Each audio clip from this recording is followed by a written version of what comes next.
Imagine winning the biggest game of your life. Your team celebrates. The trophy is yours. And then 2 months later, they take it away. Not because you cheated, not because you broke the rules during the game, but because you walked off the pitch for 15 minutes. That's exactly what happened to Senegal at the Africa Cup of Nations final. They won the match, they lifted the trophy, and then the title was stripped, the trophy handed to the other team, all because of a rule that nobody knew was going to be enforced this way. And here's the scary part. That same rule is now coming to the 2026 World Cup, and it could destroy any team that makes the same mistake. Let's rewind to January 2026, Africa Cup of Nations final. Senegal versus Morocco, host nation Morocco, 90 minutes played. Score is 0-0. Then, in stoppage time, the referee awards Morocco a penalty after a VAR review. Senegal's players lose it.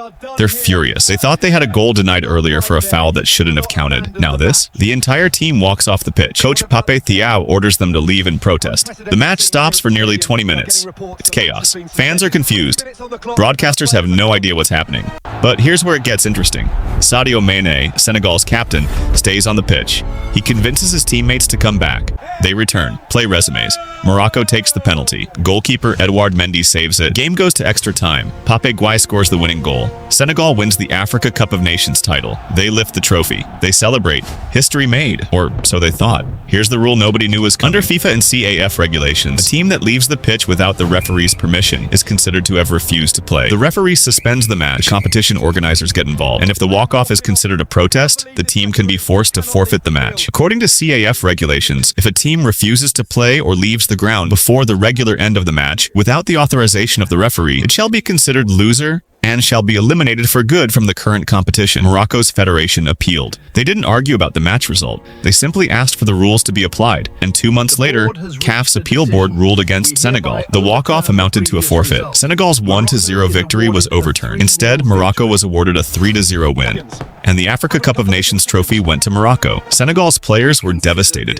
The Senegalese Football Federation called it unjust, unprecedented, and unacceptable. They called it a robbery. They filed an appeal to the Court of Arbitration for Sport. Senegal's goalkeeper Edouard Mendy said, "I don't see why it should be up to Senegal to take a step to fix anything. We went to Morocco and won that trophy one January evening. Then another battle was fought on a different field, one that wasn't ours." Now here's what you need to know for the World Cup, because FIFA learned from Senegal's nightmare, and they made the rule even stricter.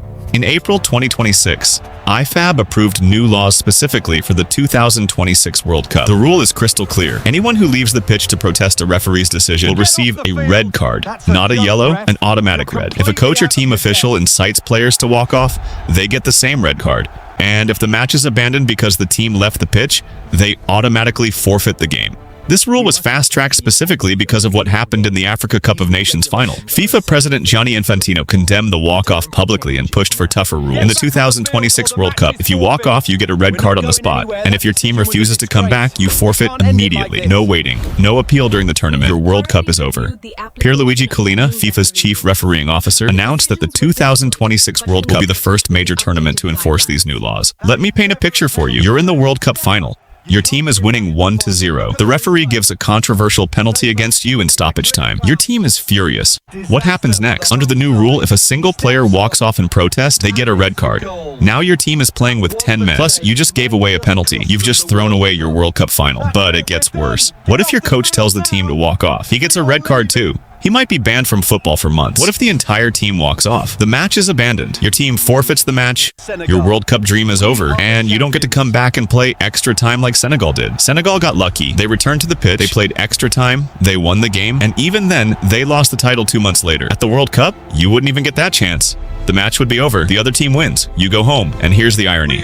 Senegal's players thought they were protesting an injustice, and they won the game anyway. But the protest cost them the trophy. It cost them their legacy, all because nobody knew this rule existed and would actually be applied. Let's break down the exact rules so you understand it. This isn't just about walking off, it's about what happens next. Step 1. Any player who leaves the pitch to protest a referee's decision gets a red card. That's immediate. No warning. No second chances. Step 2. If a coach or team official incites players to walk off, they also get a red card. Step 3. If the team causes the match to be abandoned, they forfeit. The match is recorded as a 3-0 loss. The opposing team advances. your tournament ends. There's one exception, safety concerns. If there's a genuine emergency like crowd violence or a serious incident, the referee can suspend play. But frustration at a refereeing decision is not a valid reason. Passion is part of the sport, but the rules are clear. Competition must be settled on the pitch, not through protest. Let's recap what you just learned. Senegal won the 2025 Africa Cup of Nations final. They walked off the pitch in protest for 20 minutes. They returned, won the game, and lifted the trophy. 2 months later, CAF overturned the result. They awarded the title to Morocco because Senegal's walk-off amounted to a forfeit. Now the same rule is coming to the World Cup, but stricter. If you walk off in protest at the 2026 World Cup, you get a red card on the spot. If your team abandons the match, you forfeit the game. Your World Cup dream ends right there. The 2026 World Cup is going to be faster, stricter, and way more unforgiving. Make sure you understand these rules, because one moment of frustration could cost your team everything. Just ask Senegal. If you found this helpful, hit that like button and subscribe for more football content. And comment below, do you think Senegal should have lost their trophy, or was the punishment too harsh? I'll see you in the next one.